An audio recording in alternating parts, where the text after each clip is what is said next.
So at the beginning of the 1800s, France and Britain, they're fighting again. They're always fighting.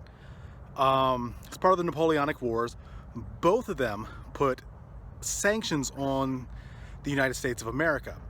Both of them were afraid of America helping supply the other, that they tried to hinder trade between America and Britain and America and France. So that made Americans mad. But what really got them mad was the British were taking American ships, taking the seamen off the ships and forcing them to fight for Great Britain during the war. That's called impressment.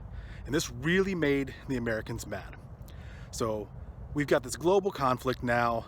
Britain, France, the United States, they're all at war, and we're gonna call this the War of 1812. Now, the War of 1812 spread throughout much of the United States, but I'm gonna talk about what happened here at Fort McHenry in Baltimore. Now, you guys have probably heard our national anthem, the Star Spangled Banner, and that was written because of what happened right here in 1814. During the War of 1812, British, they marched through Washington, D.C., burnt down the White House, burnt down the Capitol building, and they made their way up the Chesapeake Bay into Baltimore.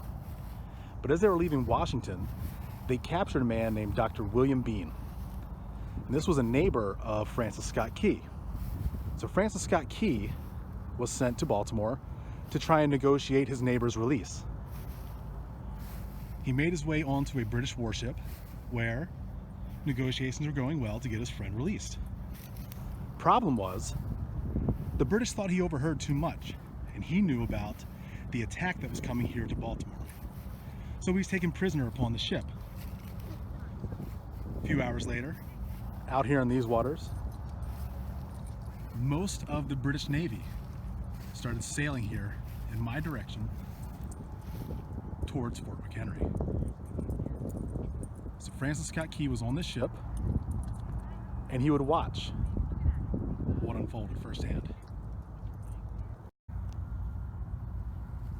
Up here on this hill, behind those cannons, that's Fort McHenry. Fort McHenry is placed here to defend Baltimore against naval attack. So in 1814, here comes the British. There's about 1,000 soldiers here at Fort McHenry, 1,000 Americans.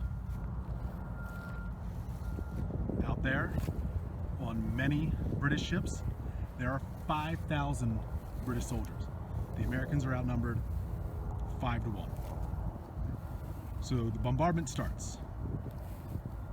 The British Navy is just firing everything they have up here at Fort McHenry. And the Americans, they're firing back. And while on the ship, Francis Scott Key, he's stuck on the ship, but he's not down below deck with the other prisoners of war. He's up top, but he can hear below him Americans who were captured. They're praying. They're asking, is the flag still there? So Key looks up.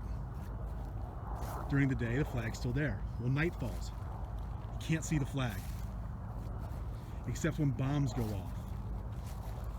The bombs lighting up the sky make the flag visible for just a moment. So as the bombs are going off, he's watching. The men below deck, they're asking, is the flag still there?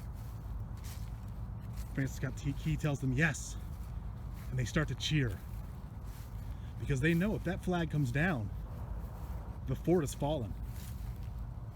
And Baltimore is under attack. The battle goes on through the night.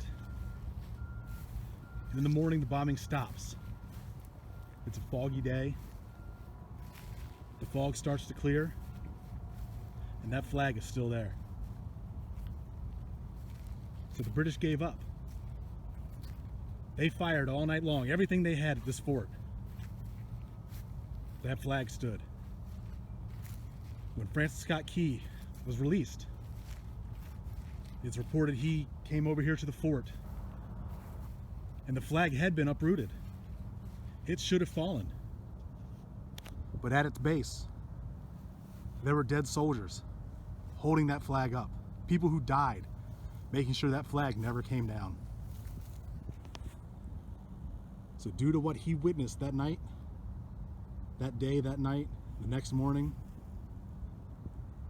that's what led him to write the poem, The Star Spangled Banner, which was later put to music and became our national anthem. And it's all about what happened right here in 1814 during the War of 1812, right here in Baltimore, Maryland.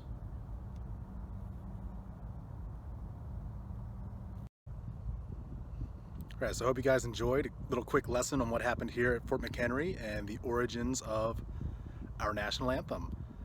I'm looking forward to showing you a little bit more of the local history. We live in such a rich area, just outside Washington, D.C., Baltimore, Washington, Virginia. So much of our nation's history happened within just a couple hours of us. So I'm going to keep working hard to bring it to you since we're all stuck at home.